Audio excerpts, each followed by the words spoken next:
pobreza energética se puede definir como la imposibilidad o la dificultad que tiene una familia, un hogar, de afrontar unos gastos energéticos básicos, unas necesidades energéticas básicas. También se puede definir como la dificultad o la imposibilidad de mantener una temperatura mínima de confort en la vivienda. Las causas de la pobreza energética, pues fundamentalmente es un problema de renta. La pobreza energética es un componente más de la pobreza general y por tanto viene determinada por la ausencia de renta, por las rentas bajas. También es cierto que hay otros dos factores que acentúan esta situación. Uno es la eficiencia energética de la vivienda. En muchos casos de pobreza lo que detectamos es que la vivienda no es eficiente energéticamente, está gastando más en energía de lo que debería. Y el otro componente también importante es el coste de la energía. Cuando la energía tiene un coste mayor o ha venido creciendo en los últimos tiempos, como ha sucedido por ejemplo en España, pues la incidencia del problema de la pobreza aumenta evidentemente. Las causas son estas, ¿y cuáles son las consecuencias? Pues las consecuencias son tres fundamentalmente. Hay consecuencias sobre la salud. El hecho de mantener una temperatura inferior a la deseable puede afectar a la salud de las personas. Segunda, un problema relacionado con la exclusión social. Cuando uno no tiene acceso a determinados gastos energéticos, a determinados servicios energéticos, puede verse excluido en su manera de participación social. Y por último, también puede haber incluso un problema económico, es decir, la pobreza energética también puede afectar a la productividad de las familias o situaciones relacionadas. El problema que tiene la pobreza energética es que es difícil encontrar una medida objetiva, clara, de cuál es la situación y de cómo evaluarla. Hay países como el Reino Unido que tienen definido un indicador oficial, que es el que se usa de manera estándar, pero por ejemplo incluso ese indicador pues tiene algunos problemas. Nosotros en los estudios que hemos hecho hemos venido trabajando para tratar de encontrar un indicador que recoja verdaderamente el problema de la pobreza, que mida realmente pobreza y no mida desigualdad, y esto no es evidente, es un poco complejo. Dicho lo cual, lo que se suele hacer es utilizar una batería de indicadores para al menos de distintos flancos encontrar cuál es la situación real. Y con esa batería de indicadores, pues lo que encontramos habitualmente es que aproximadamente un 10% de los hogares españoles están en situación de riesgo, están en vulnerabilidad ante la pobreza energética.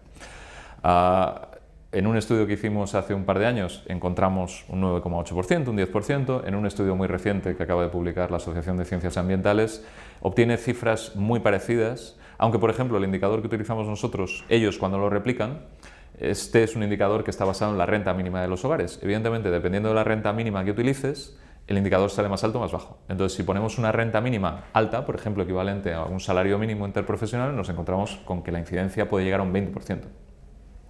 Cuando utilizamos rentas mínimas de inserción, pues nos encontramos con ese 10%, ¿no? Entonces, podemos decir que estamos entre, digamos, la moda de los estudios nos indican alrededor de un 10-15% y puede llegar a ser más cuando utilizamos otros indicadores. Todavía hay mucho que trabajar para encontrar indicadores correctos. Hay mucho que trabajar también, por ejemplo, por parte del gobierno español en definir cuáles son las familias, los hogares vulnerables. Hay un mandato de la Comisión Europea que no se ha implantado aquí en España, que es primero hay que definir quiénes son las familias vulnerables. Esto no está hecho. Entonces, yo creo que hay todavía bastante trabajo que hacer en la parte de identificación y evaluación del problema. La pobreza se ha intentado atajar en distintos países con distintas soluciones. Lo primero que hay que hacer es evidentemente ser consciente del problema e identificarlo bien, que es como decíamos antes. Hay que definir claramente cuál es la población en riesgo y por tanto cuáles son las mejores medidas para ellos. Una vez definida y partiendo de que esto es un problema fundamentalmente de renta, la pobreza energética se soluciona apoyando rentas. Y nosotros en nuestro estudio, por ejemplo, lo que planteábamos es que se entregara un cheque energético a las familias en riesgo de pobreza energética. Se identifica con la ayuda de los servicios sociales y se les ayuda a pagar ese gasto mínimo en el que necesitan incurrir para tener unas condiciones básicas.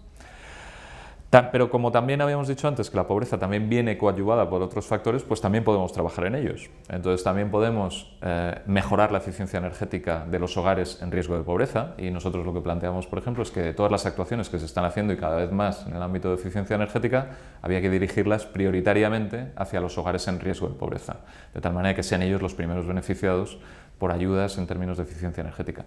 Hay que dar más información, hay que hacer auditorías energéticas para que la gente sea consciente de cuál es el problema y de cómo ponerle remedio. También se puede atajar el tercero o la tercera de las causas, el coste de la energía. hay soluciones que se pueden adoptar para intentar rebajar en cierta manera el coste de la energía. Por ejemplo, la tarifa eléctrica en España es una tarifa que lleva muchos cargos que no necesariamente corresponden con la electricidad. Pues podríamos coger esos cargos y llevarlos a presupuestos. También, y en situaciones en que ninguna de estas medidas funcione, es decir, que ni se consigue dar el dinero a las familias, ni se les consigue mejorar la eficiencia, ahí puede tener sentido también esta medida que se está planteando últimamente, que es la prohibición de corte, la tregua invernal que se conoce, ¿no? Nosotros lo que decimos es que esa tregua, si las otras medidas funcionan, ya no haría falta, porque ya las familias tienen suficiente para poder pagar todo, ¿no?